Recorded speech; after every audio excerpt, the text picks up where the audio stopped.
There's an old catchphrase for Indiana Jones merchandise that goes, "If adventure has a name, it must be Indiana Jones." Well, if nouns have names, it follows that speedrunning must have a name too, and that name is Indykenobi. Whereas most speedrunners focus on improving times for games that already have a community of runners, Indy both refines existing speedruns and pioneers new ones. Over the past 8 years, he's set over 60 world records, with dozens of these coming in new categories, and 6 of them being set in games that had not been previously speedrun. Additionally, he's made significant contributions to routing and technical refinement for runs in the Legend of Zelda, Zero Escape, Ace Attorney, and Knights of the Old Republic series. This kind of wide-ranging impact on the sport demands a closer look, and that's what we're going to take today. This is the story of Indykenobi. Now, there's a few things you need to know right off the bat with Indy. First, he's a math professor at a university, and he teaches advanced calculus. This is impressive by itself, of course, but Indy's mathematical training means that he brings a very specific mindset to speedrunning. Methodical, precise, and able to quickly process complex information. These are all helpful skills for a speedrunner, and Indy is legendary in the Knights of the Old Republic, or KOTOR community, for being able to generate alternative options or routes if his plan A doesn't immediately work out. In fact, one of his earlier KOTOR world records was obtained, quote-unquote, on the fly this way. Second, Indy broadcasts his speedruns on the live streaming platform Twitch. His videos get more than enough views for him to qualify for affiliate status, which allows the channel to get ad and subscription revenue, as well as distribute various rewards to viewers and subscribers. However, Indy's never requested affiliate status even though he's eligible. For him, broadcasting isn't about getting more exposure, building his brand, and making money. It really is about the love of speedrunning and sharing that love with others. And third, Indy isn't the only speedrunner in his household, but we'll get to that later.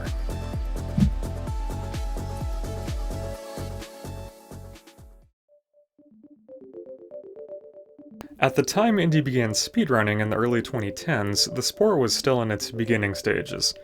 Twitch had been founded in 2011, and while it was already popular, it wasn't as mainstream as it is today. So there were many opportunities to set record times in a variety of categories.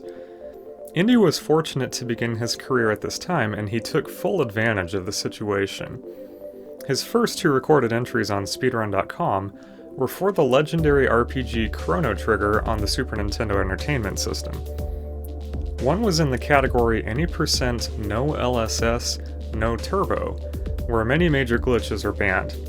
This is actually the more popular of the 2 major Any Percent categories for Chrono Trigger, probably because Levos Shell Skip, the LSS in the category title, requires 4 frame-perfect inputs to execute successfully and skip the immense Lavo Shell fight near the end of the game. This should kill it. This better kill it. Frickin' kill it, please. Yes. Because the Super Nintendo runs at 60 frames per second, Lavo Shell Skip is immensely difficult to complete. As for Indy, his time was not quite world record, but it was the fastest recorded time on speedrun.com. Indy's other Chrono Trigger run was in the 100% all quests no turbo category, where he set the first speedrun.com time as well.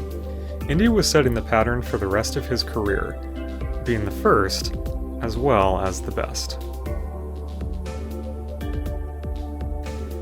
Fittingly, Indy was the first to speedrun Indiana Jones and the Fate of Atlantis, a 1992 MS-DOS game, in February 2015. This classic adventure features a unique scoring system called Indy Quotient, or IQ, and several branching paths to choose from: Wits, Fist, or Team. Indykenobi's speedrun followed the Wits path, gained the maximum IQ possible, and used no saves per category requirements. The final time was 49 minutes and 58 seconds. 2 months later, Indy set another world record in a very different kind of game, the classic tactical RPG Fire Emblem Awakening.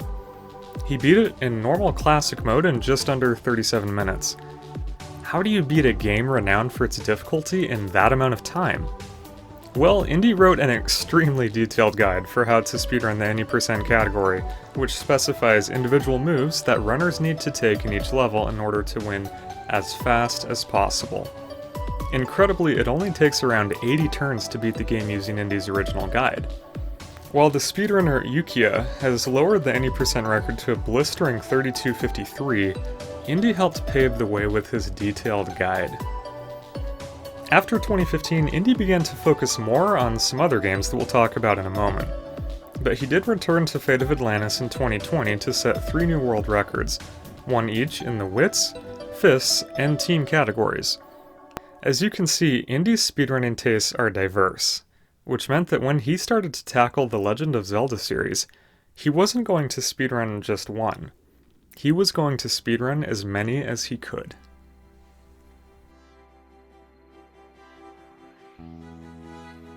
Indy's been competing in Legend of Zelda speedruns for most of his career. Now, I mentioned earlier that his first 2 entries on speedrun.com were for Chrono Trigger in 2013, but those weren't the first runs of his career. In fact, Indy was already heavily involved with the Legend of Zelda Skyward Sword community by 2012.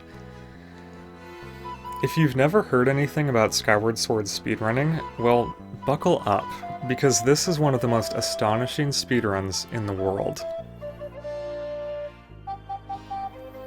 Skyward Sword was released in late November 2011. By December 2011, the game had been completely, utterly broken by the discovery of one massive glitch, back in time. This glitch, discovered by a player named The Only One, allows speedrunners to interact with the game's code via the title screen and various save files to create sequence breaks and passage to otherwise inaccessible areas. It's possible to use back in time in The Legend of Zelda The Wind Waker and The Legend of Zelda Twilight Princess, but it is used to best effect in Skyward Sword.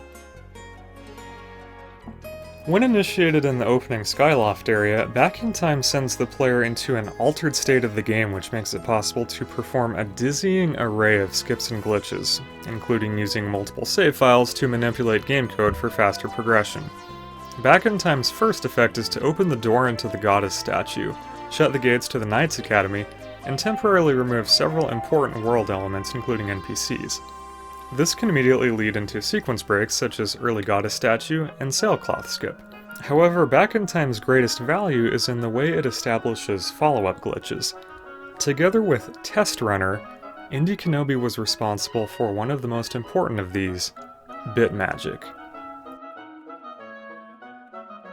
I'm not going to go too in-depth into most Skyward Sword glitches in this video because they don't really relate to our fearless protagonist.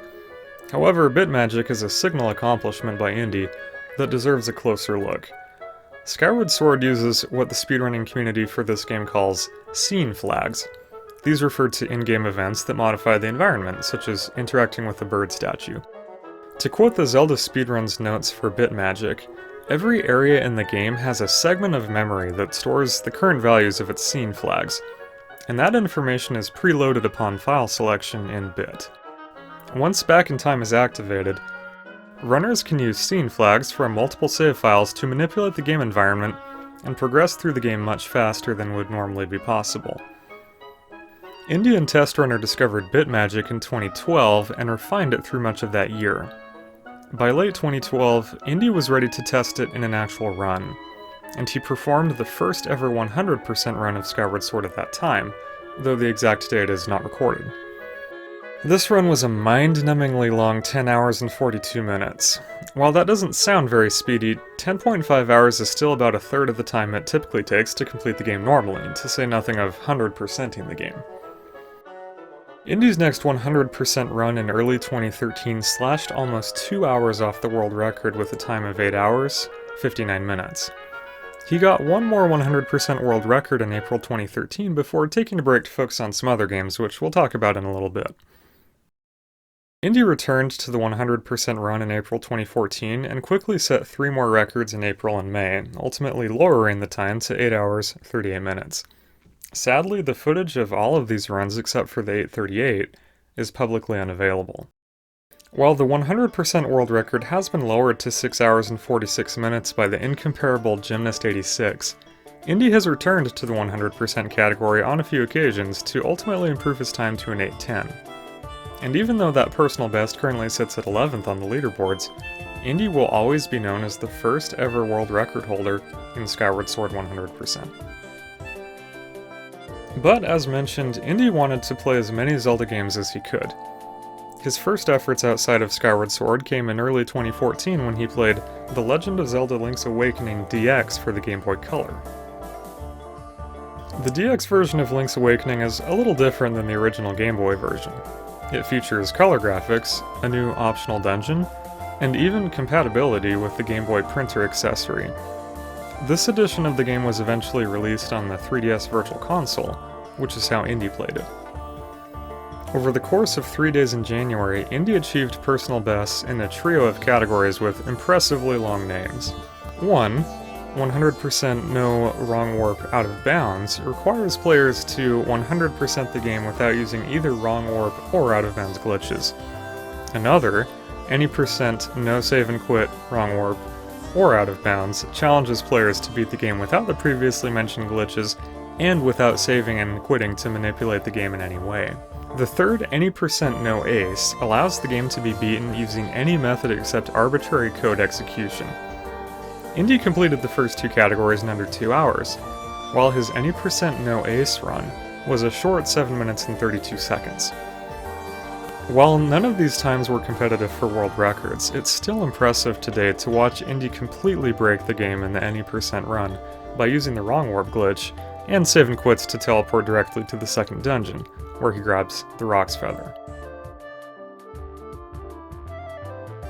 Indy didn't stop there, tackling 3 different Zelda games within the space of 2 weeks in August 2014. In Phantom Hourglass and the Minish Cap, Indy set respectable times in the any percent category, but something about 100% categories brought out the best in him, and in the Legend of Zelda Spirit Tracks, he set the first ever world record for the 100% category of this game, with another gruelingly long time, a 9:29:42. Just a few months later, Indy scored the any percent world record as well. Ultimately, Indy would get one more Zelda world record in 2015 in the Boss Rush category for Skyward Sword, with a 24:59 time. If you're wondering whether this was the first world record for Boss Rush, well, you're starting to catch on. Indy was the first ever runner for this category too. However, all good things must come to an end, and the Boss Rush record is so far Indy's last in the realm of Zelda speedruns. As mentioned, he returned to Skyward Sword 100% a few times over the years, and even submitted times in the any percent and harp categories. While he's never reclaimed the commanding heights atop the game that he once occupied, he should still be regarded as one of the founding fathers of Skyward Sword, indeed of all Legend of Zelda speedrunning.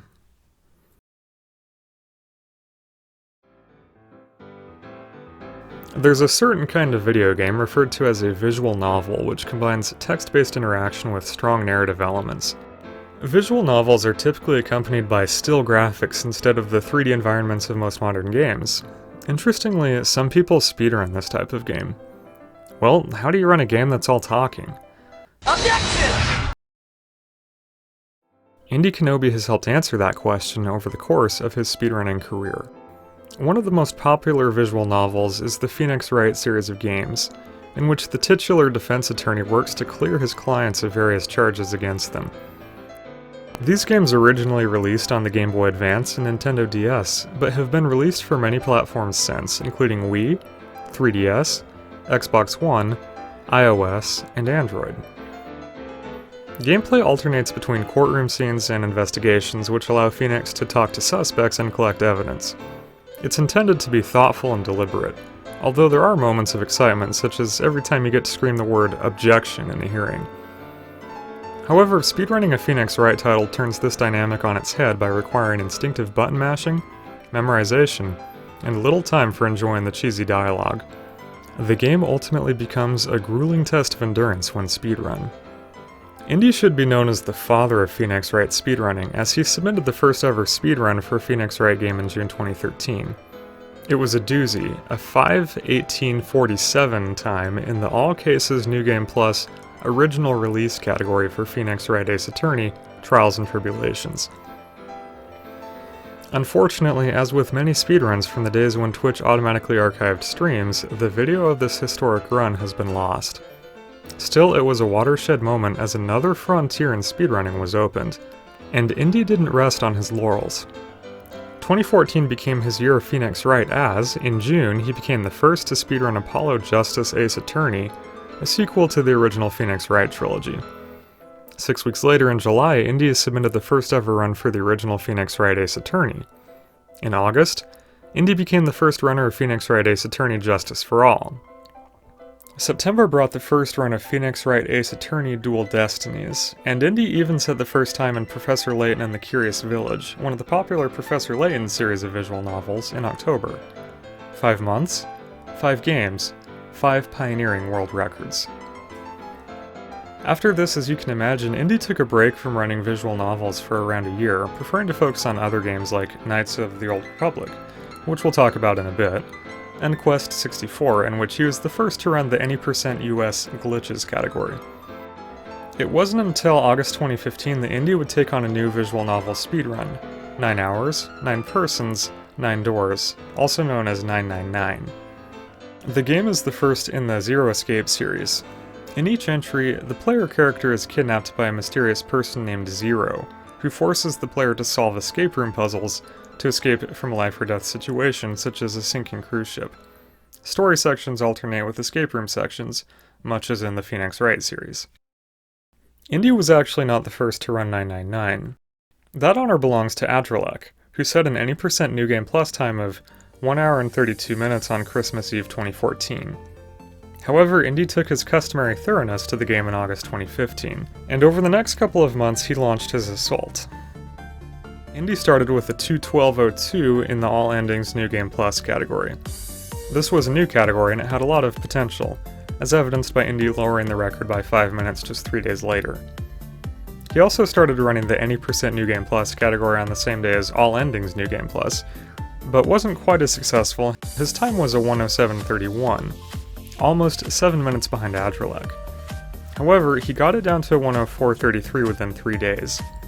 Indy had set one world record, the other was in reach.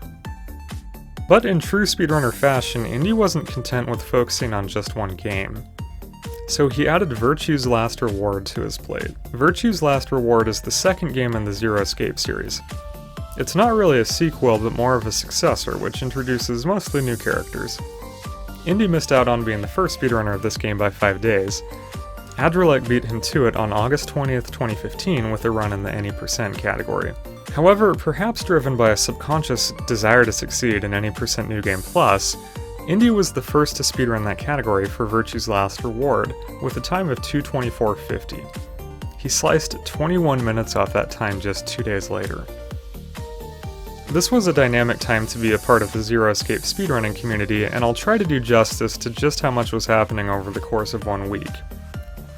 Indy set another All Endings New Game Plus world record and another Any % New Game Plus PB in 999 on August 31.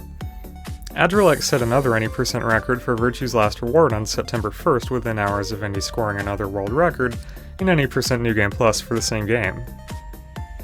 Then the next day, Indy set another new world record in Any % New Game Plus for Virtue. Or would have if Adrelek hadn't beaten him to the punch with a 1:56:53, which was almost 4 minutes faster than Indy's time. 4 days after that, Indy made the first ever speedrun of the All Endings category of 999 with a gargantuan 9:22:15 time. He capped it off by submitting a couple runs in 999's All Escapes category and lowering his 999 Any % New Game Plus time to 1:03:19. Not a bad week for Zero Escape speedruns. Indy would go on to establish several more world records for both games, though he never did get that Any % New Game Plus in 999. Ultimately, his last major contributions to visual novel speedrunning came in the game Zero Time Dilemma, which is the final game in the Zero Escape trilogy. From July 25th through August 1st, 2016, Indy set 6 different world records in assorted categories, with 2 being first ever runs. His stretch of world records in visual novels from 2014 to 2016 might be one of the most dominant streaks in speedrunning history. Oh, and the last visual novel speedrun Indy did in 2018? It was for the first Phoenix Wright game, it was in a new category, and it was a world record. I think you'd be hard-pressed to find anyone as dedicated to any series of runs as Indy was.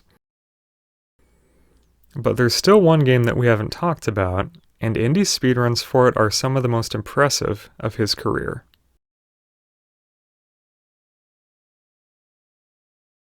Knights of the Old Republic is one of the greatest role-playing games ever created, full stop.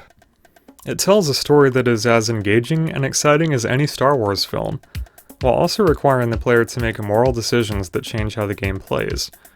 Though the light side dark side dialogue system is antiquated today, it was a groundbreaker at the game's release in 2003. KOTOR's nature as an RPG with a dialogue system that encourages thoughtful choices makes it a longer game, with 25 hours being typical for a first playthrough. But this game has been so broken by the speedrunning community that it is now possible to complete in a shockingly short amount of time, and Indykenobi has been one of the drivers of that process. However, this is not a case of Indy being a founding member of a speedrun community. In fact, KOTOR speedrunning had been going on in one form or another for 10 years by the time Indy began playing the game competitively. In fact, one of the foundational elements of KOTOR speedruns, the fake level up glitch, was discovered in September 2003, just 2 months after the game's release. The first known KOTOR run happened a couple of years later by Nemec in June 2005. Progress in lowering the time came gradually until the advent of what the KOTOR community calls the first golden age of KOTOR speedrunning. This was largely initiated by Glassnog, a legend in the KOTOR community who posted a 153.48 in the any percent category in August 2014. Surprisingly, nobody would submit another run until Indy's first attempt in March 2015. Indy's time wasn't competitive at all, clocking in at almost 50 minutes behind Glassnog's record. So, he kept grinding for the any percent record off and on over the next few months. I am sure you will not be surprised to know that Indy debuted a new KOTOR speedrun category in May, All Quests Unrestricted. This run requires a player to complete all 100 KOTOR quests but allows all glitches. Indy's initial time was almost 5 hours, though he quickly lowered it to just over 4 hours a week later. But this was nothing compared to what was about to happen, the beginning of the rivalry that defined the first golden age of KOTOR speedrunning.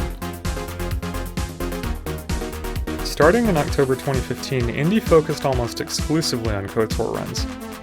He was an important part of the KOTOR community at this point, and it was time for him to make his mark on the game's major run, any percent. It wasn't going to be easy. Glassnog had lowered the record by 5 minutes back in June 2015, and was at the top of his game. But Indy had gotten his any percent time below 2 hours over the summer, and he was ready for the challenge. He set a PB of 157.45 on October 24th, but Glassnog posted a 145.05 the next day. Then Indy worked furiously over the next 2 weeks for a 149.58, but Glassnog scored a 141.16, then a 138.42. This was officially a war between Glassnog and Indy. But Indy was getting better. Over the next 2 months, he got PBs of 145, then 141, then 140, and finally 139 on January 12th, the same day that Glassnog got a 138.12 to push the record away from Indy by an additional 30 seconds. Indy had all the momentum, but Glassnog was the top KOTOR player in the world. Would he defend his record or would Indy dethrone him? Reasonable people can disagree, Collins.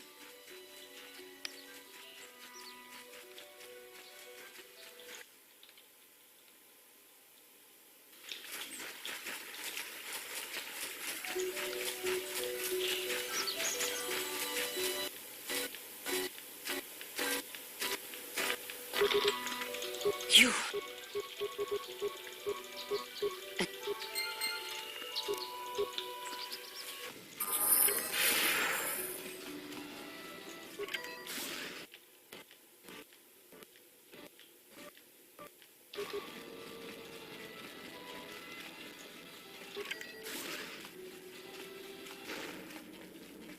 Yes? What? Your wish? What? What is it? I'm here. Your wish? I'm here. What is it? Hey, I got 2 of them through. I'm here.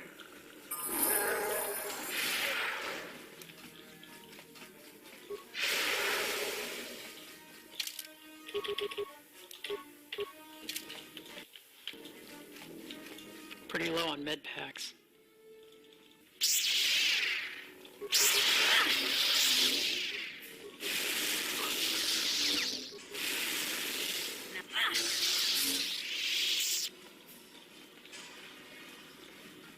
You continue to...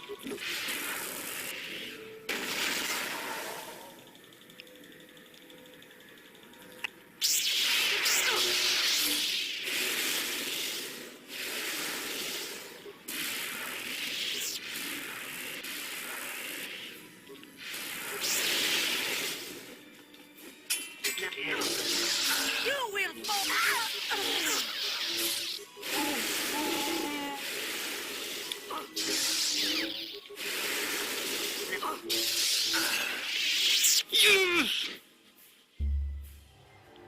He'd gotten it. Not only that, Indy destroyed Glasnunk's world record by almost 4.5 minutes and ended Glasnunk's stranglehold on the record. Several things happened in this run to make it so successful. First, Indy got lucky with some RNG. For instance, in the Volcar base on Terrace, there's a group of 3 turrets that have to be destroyed in order to continue the run. Throwing a grenade to disable the turrets has a 21% chance of knocking all of them out on the first try. Bad odds, but Indy got the first try grenade. Second, Indy was just executing glitches super well. He used a map skip to remove Canderous, an NPC who normally triggers several cutscenes and a difficult boss fight in Davit King's estate, from his party, and shave several minutes off his run. Plus he got Crate Dragon Skip, which to any casual KOTOR player is indistinguishable from magic. Finally, Indy had this run expertly routed. The entire Kang estate sequence shows how well planned it was. There's little wasted movement and every action has a purpose. He even debuted a minor but important strat after Crate Dragon Skip, having Mission speak to the Crate Dragon to keep it frozen, so that Indy could grab the star map in its lair. Indy, by his own words, was done with any percent forever. His run, other than some issues on Terrace and the Starforge, was as close to perfection as he could get it. And then Glasnunk beat it by 4 minutes less than 2 weeks later.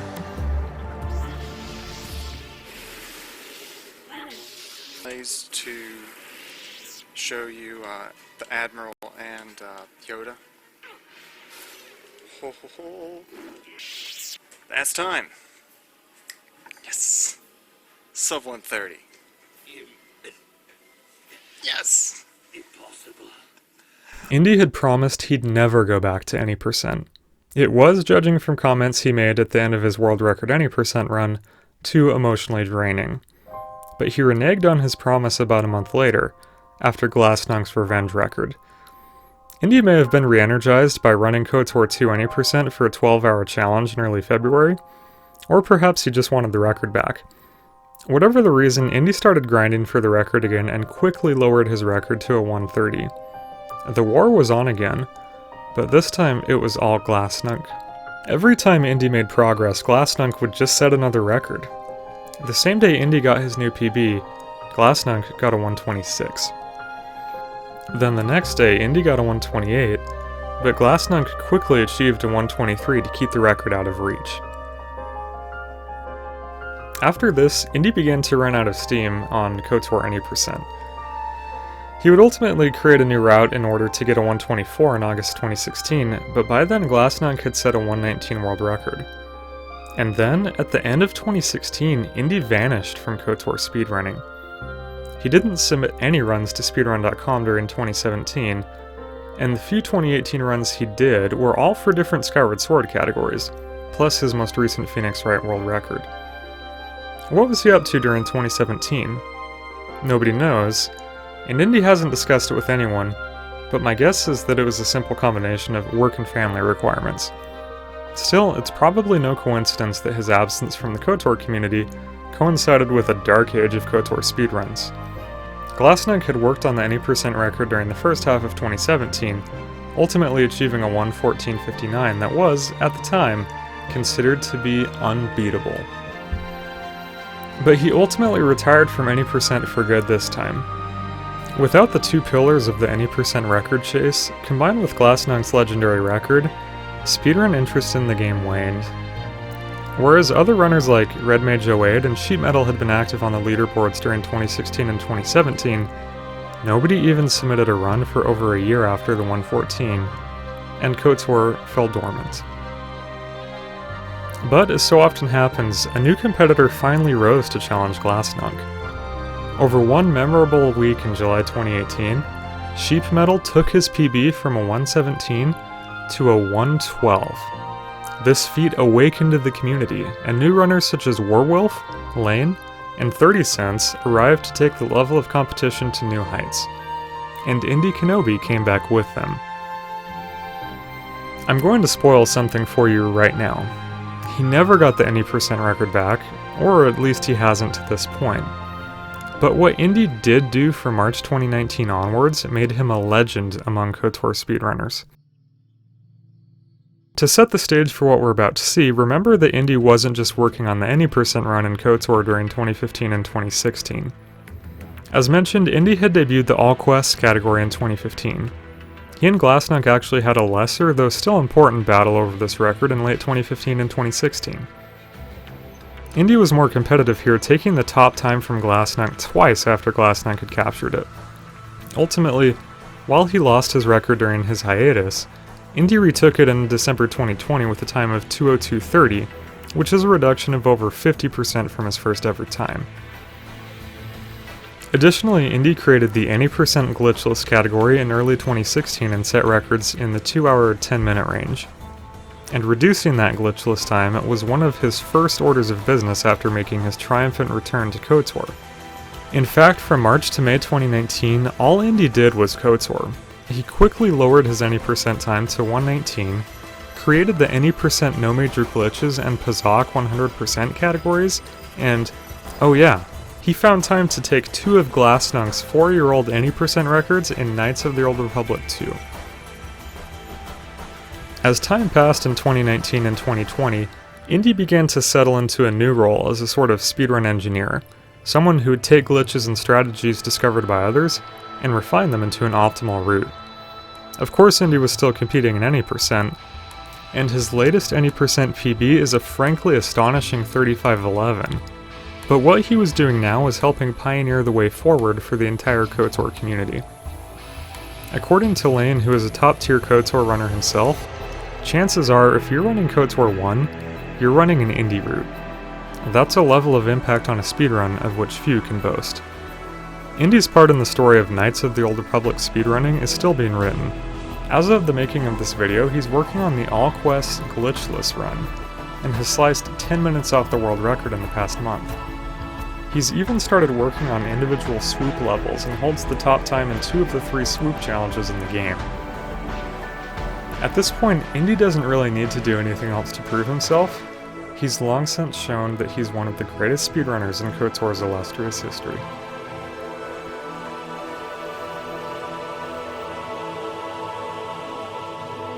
But there's another part of Indy's life that is more important than any speedrun he's ever done. Indy's a husband, and he's a father. His wife's internet handle is Naona. She was a Skyward Sword speedrunner during the exciting days of 2013 and 2014, when many competitors were using the back-in-time and bit magic strats to push the boundaries of the game. Naona and Indy met because of Skyward Sword, and eventually they fell in love and became engaged in November 2015.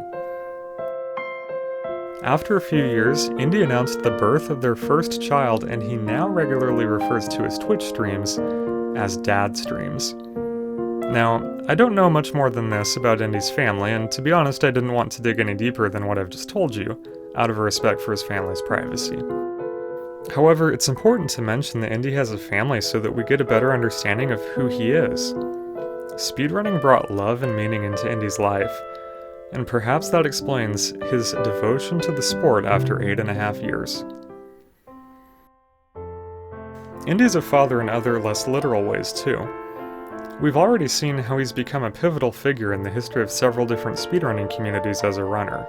But he also moderates the speedrun.com leaderboards for an incredible 16 different games, including Skyward Sword, both KOTOR games, nearly all Phoenix Wright games, and Fire Emblem Awakening. He manages leaderboard maintenance for KOTOR and has produced most of the guides for KOTOR speedrunning. In fact, according to Lane, Indy is a father figure for a lot of the KOTOR community.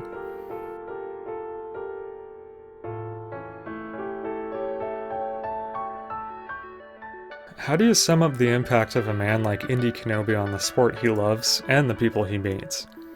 It's difficult to know how, but I've thrown footage, figures, and facts at you in an effort to do Indy justice.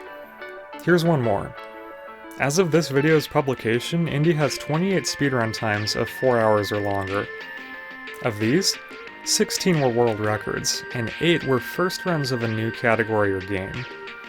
Good luck trying to find someone else willing to put that kind of time commitment into one speedrun, let alone 8 or 16 or 28.